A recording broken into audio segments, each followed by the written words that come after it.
সুপ্রিয় মৎস্যচাষী ও দর্শক, আসসালামু আলাইকুম। দেশ ও দেশের বাইরে থেকে যে যেখানে বসেই আজকে আমি নতুন চাষের উন্নত মানের দেশি শিং মাছের পোনার ভিডিও দেখতেছেন, তো আপনাদেরকেও অসংখ্য অসংখ্য ধন্যবাদ। তো চাষি ভাইরা, এই মাছটা যদি আমাদের থেকে ক্রয় করতে চান তো অবশ্য ফেমিল মাছটা নিয়ে ক্রয় করে নিয়ে চাষ করুন। কারণ অনেকেই মাছ দেশি শিং নিয়ে ক্রয় করতে পারেন না। কারণ হচ্ছে দেশি শিং যদি আপনারা নেন অবশ্য আপনারা ফেমিল মাছটা নিতে হবে।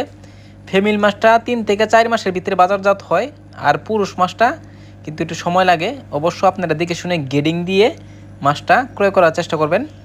তো আমাদের কাছ থেকে যদি নেন অরিজিনালি দেশি শিং পাবেন। দেখেন লাল টকটকে মাছ কত সুন্দর লাগতেছে।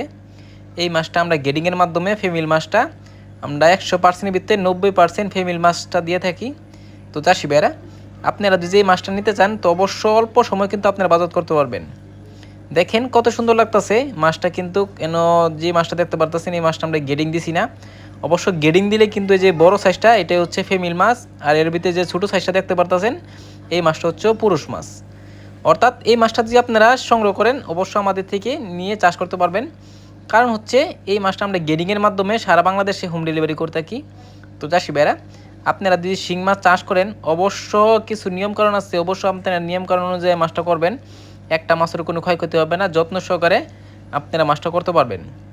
তো চাষি ভাইরা, এই যে মাছটা দেখতে পারতেছেন এই মাছটা আপনারা চাইলে মিক্রো চাষে করতে পারবেন, আপনারা চাইলে এককভাবে ছাড়তে পারবেন। দেখেন কত সুন্দর লাগতেছে দেশি শিং মাছের পোনা। এই মাছটা যদি বিক্রয় করতে চান তাহলে আমাদের ভিডিও স্ক্রিনে দেওয়া নাম্বারে টাইটেল ও ডেসক্রিপশন বক্সে নাম্বার দেওয়া আছে, নাম্বার সংগ্রহ করে 2025 সালের সকল মাছের পোনাই ক্রয় করতে পারবেন। তো চাষি ভাইরা, আমার চ্যানেলে যদি নতুন হয়ে থাকেন অবশ্য নিত্য নতুন ভিডিও পেতে চ্যানেলে সাবস্ক্রাইব দিবেন পরবর্তী ভিডিও দেখার জন্য। আর যারা দিয়ে আছেন ওদেরকে অসংখ্য ধন্যবাদ। ভিডিওটা যদি ভালো লাগে একটা লাইক কমেন্ট করবেন, চাষি ভাইদের কাছে বেশি বেশি করে শেয়ার করবেন। আজকের বেশি কিছু বললাম না, এই পর্যন্তই। খুদা হাফেজ।